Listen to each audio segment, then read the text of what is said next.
है, दरिद्र होना बुरा है। अगर कोई गरीब है और उसको संतोष है तो वो बहुत बड़ा अमीर है, और अगर कोई अमीर है और उसको अगर संतोष नहीं है वो सबसे बड़ा दरिद्र है। संतोष जिसके जीवन में आ जाता है ना, बहुत दिया है मेरे दाता ने, बहुत दिया है, जिसके इसके लायक मैं था नहीं, इतना दिया है मेरे दाता ने जितनी मेरी औकात नहीं। और कई लोग उन्हें कुछ भी दे दो फिर भी रहते रहे, और मिल जाए और मिल जाए। इसको दरिद्रता कहते हैं। खूब कमाओ, कमाना बुरा नहीं है, लेकिन संग में संतोष रखो। एक गुरुजी के दो शिष्य थे, शिष्य दोनों भोजन करने के लिए गए। एक को दक्षिणा में 5 रुपए मिले और एक को दक्षिणा में उसको भी 5 मिले, दोनों को 5-5 रुपए मिले। लेकिन एक चेला बड़ा खुश और एक चेला बड़ा दुखी। गुरुजी ने पूछा, क्यों तुम दुखी क्यों हो? तुम्हें तख्त पे बैठाया, इसको तख्त पे बैठाया जो हंस रहा है, और तुम्हें नीचे जमीन पर बैठा दिया, क्या इसलिए दुखी हो? बोले नहीं गुरुजी, हम दोनों को तख्त पे बैठा के भोजन कराया। बोले फिर क्यों दुखी हो तुम? ये तो हंस रहा है, इसका मतलब ये तुम्हें दक्षिणा कम दी है इसलिए दुखी हो। बोले नहीं गुरुजी, दक्षिणा भी बराबर दी है, 5 रुपए इन्हें दिए 5 रुपए हमें दिए।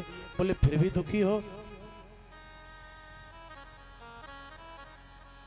तो जो दुखी था ना, उससे पूछा कि तू दुखी क्यों है? बोले महाराज, मैं दुखी इसलिए हूं कि हम जिसके यहां भोजन करने के लिए गए थे ना, वो बड़ा अमीर था, बड़ा अमीर था।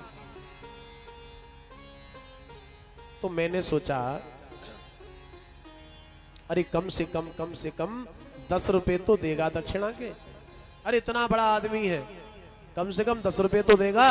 लेकिन 5 रुपए दिए गुरुजी, इतनी गर्मी में गए हम भोजन करने, 5 दिए, बताओ। दूसरे से पूछा, क्यों तुझे तो 5 रुपए मिले, तू इतना खुश क्यों है? बोले गुरुजी, मुझे तो उससे 1 रुपए मिलने की उम्मीद नहीं थी, इतना कंजूस था वो।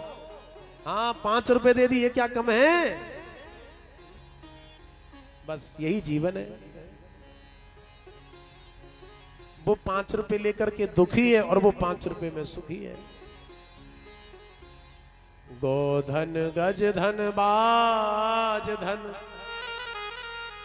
और रतन धन खान, जब आवे संतोष धन सब धन धूर समान। जब संतोष धन आता है तो फिर इच्छा नहीं रहती। जब व्यक्ति की इच्छा होती है ना, तो व्यक्ति बहुत मांगता है।